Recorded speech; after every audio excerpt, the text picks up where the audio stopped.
Is Ministry's newest album so good that it gets registered as a Class A drug, or does it earn the spot of mention on a Nancy Reagan war against drugs rant? Hi people and hello my Chili Con Carnage crew, it's Chili here, the man who produces Iron from My Eyes, and this is a 5-minute review of Ministry's newest album, Hopium for the People. Well, as the album's title suggests, Ministry are back and have produced a new album, delving into the borders of the human psyche and desire to find sustenance as we seek to do so with various other drugs, like morning coffee.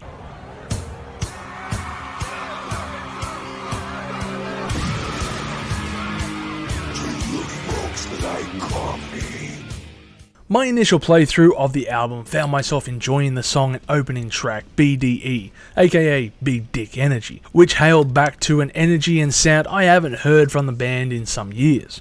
In fact, it was in this instance I was beginning to think they had turned a corner from their prior efforts on moral hygiene. But then the next track, Goddamn White Trash, comes plodding along like quicksand. And it only took until the second track to really get stuck. Ironically, the next song, Just Stop Oil, does the opposite, with a no-nonsense song delivered like a wooden stake to the heart of oil companies like the vampires they are.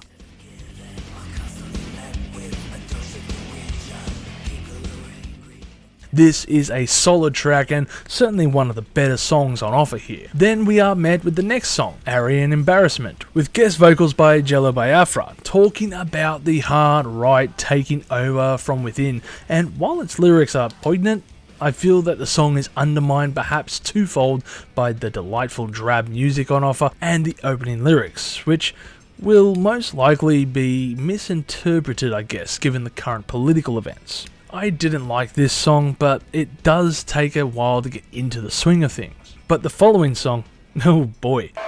Well, let me tell you something, brother! It took 5 tracks, but here we are on TV Song 1 out of 6 edition, a track that harkens back to that early 90s aggression the band was so familiar with, and of course it brings an air of danger within the song while discussing our entropic fascination and codependence on television.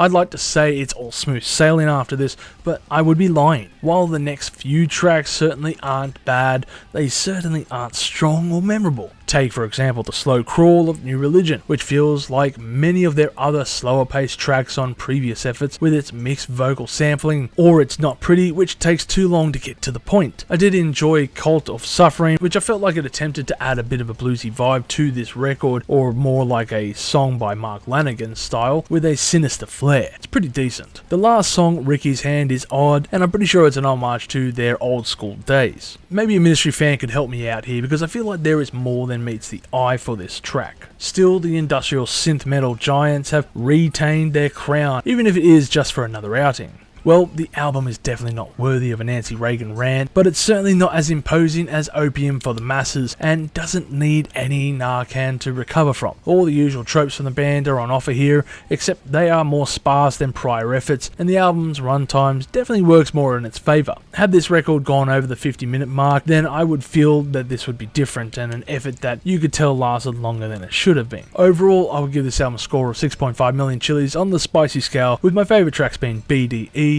Just Stop Oil, and TV Song 1 out of 6 edition. I've always felt like Ministry would be the right fit for the anti-disestablishmentarianism soundtrack, and it feels like this album is a step in the right direction by the band. In these days, it also seems more fitting to hear this kind of chaos string together and organised into some kind of semblance of sanity. Al seems to have his eyes on the prize here, and his message still feels dangerous, which is impressive for a man of his age. And I feel like the second objective is in sight, and that is their next release and final album, as the band eventually set their sights to retirement. To be fair, if this was their last effort, I would say that it was a solid way to close out the band's story, but alas, we have one more album to hear. For now, try not to get stuck behind Al at the airport if you see him. On another note, could you imagine seeing Al in a retirement village? Man, that is a sight that would be something to behold. Probably the side of what the future holds, eh? If you've enjoyed this content, make sure to smash that like button, subscribe to us, and stay notified for future music related content, because it keeps our manager happy at the end of the day. We are also on Discord, Instagram, Facebook, and all those other social platforms if you want to check us out. As always, people, you have a great day and stay spicy.